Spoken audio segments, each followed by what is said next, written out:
Live. News 8's Good Morning Connecticut starts now. 7:24 now. Bullying is something many kids face every day at school. It can take a serious toll, have lasting psychological effects on a child. So how can you protect your kids? And what should you do if your own child is showing signs of being a bully? Joining us this morning is student behavior expert and author of The Filter, Jeff Longerville. Thanks for coming in. Thank you. Thanks for having me. So I guess the sort of traditional advice is to stand up to a bully. Is that still true? Well, it's stand up, and most of all, I want them to stand up for themselves in a way of, it's not what anyone says to you, it's what you say to yourself when they stop talking. That's most important. And it's filtering out all the negative things in your mind, so when people say things to you, you can put them in order so you have control still. And so you don't have that emotion, that insecure feeling or that negative feeling or that emotion that maybe a bully or someone else is giving you. So you may not be able to stop the bully, but you can stop yourself from you can't stop their behavior, but you can stop yourself from being affected by it? Exactly. And this is for all walks of teenage life, in the sense of giving them a resource. You know, there's a lot of books out there about self-help and how we, positive thinking, that kind of stuff.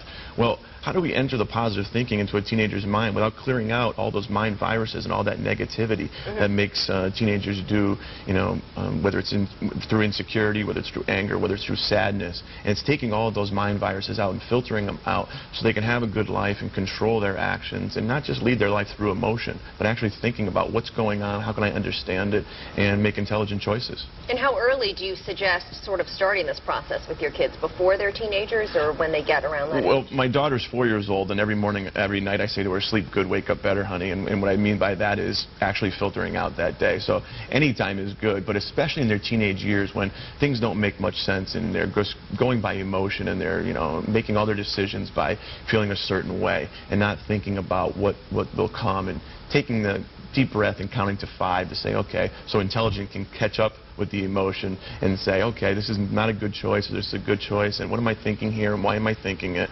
It's really giving them resources and tools to see how the world works so they can work with it. So it's just reprogramming their thinking, basically, is the best thing that you can do. Exactly, and like I said, you know, we try to tell kids, you know, think positive, but if they have these mind viruses in their mind, how can they think positively? So what we have to do is get those out of there and filter those out, so then we can enter the good stuff so they can have a good life. Is that really enough, though? I mean, when a kid is really dealing with somebody, you know, who's aggressively I mean, some of these cases are terrible. Absolutely. I mean, do you think that it's enough to just say, filter it out, just don't, you know? No, I don't think it's the end all. I think it's a beginning.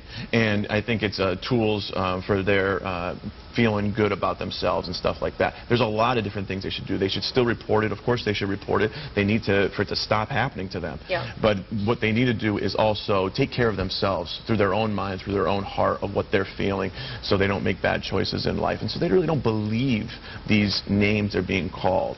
And you can say, you know, that's not me, but if you believe them, that's what really hurts and sticks, you know. Sticks and stones may break your bones, but names will never hurt you. And the names do hurt you. And you got to get rid of that stuff. Yeah.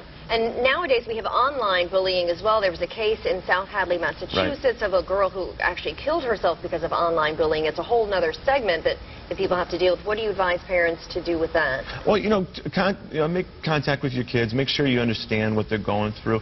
And make sure you have empathy before giving advice. Do you tell them to stay off computers or not be as connected? Everything's in balance. Whether it's computers, relationships, or everything. And have a relationship with your child is always in balance. But giving that empathy so they understand that you're there for them, and then giving the advice will open them up. And ultimately, we want to open teenagers up for suggestions and advice to help them out. So you know what's going on in their lives. Exactly. And really quickly, because we're running out of time here, what would you suggest for people it appears that their own child is becoming a bully? How do you deal with that?